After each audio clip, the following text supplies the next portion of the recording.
হাঁটতে হাঁটতে আমরা চলে আসলাম আমাদের বাড়ির পাশে। আমাদের বাড়ির পাশে অনেক সবজি আবাদ করা হয়েছে।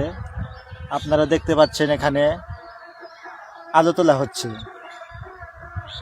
আলু ছাড়াও এখানে বিভিন্ন রকমের সবজি আবাদ করা হয়েছে। আমরা এখন যেখানে আলু বোনা হয়েছে সেখানে আমরা বসে আছি।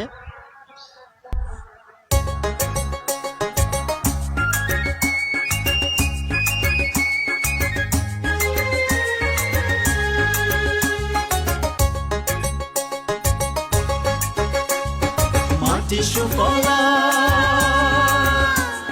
নদী সুজলা,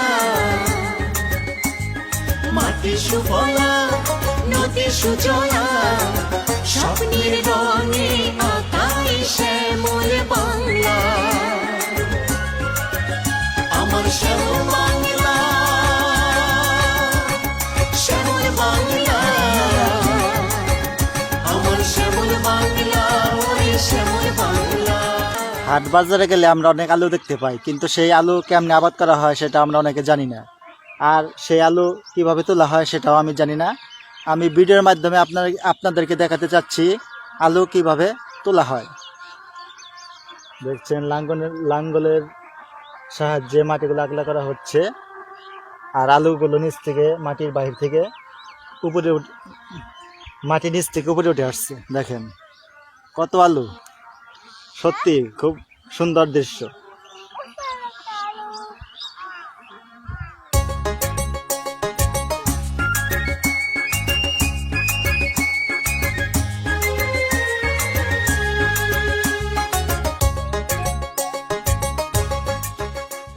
বাড়ির পাশে আরেক জায়গায় কফি আবাদ করা হয়েছে।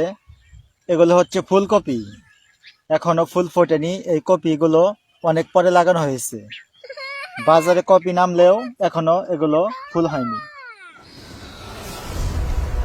এগুলো হচ্ছে ফুলকপি গাছ। যখন গাছে ফুল আসবে তখন দেখতে অনেক দারুণ লাগবে।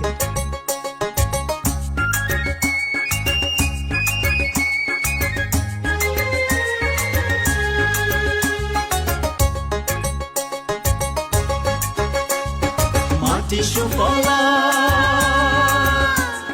নদী সুজলা, মাটি সুফলা নদী সুজলা, স্বপ্নের রঙে আঁকাই শ্যামল বাংলা।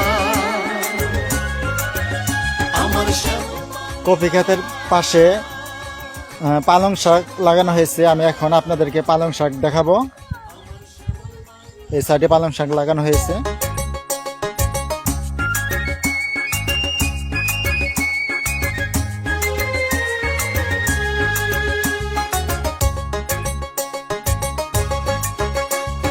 মাটি সুফলা নদী সুজলা, মাটি সুফলা নদী সুজলা, স্বপ্নের রঙে আঁকাই শ্যামল বাংলা। আমার শ্যামল বাংলা, শ্যামল বাংলা, আমার শ্যামল বাংলা, ওই শ্যামল বাংলা।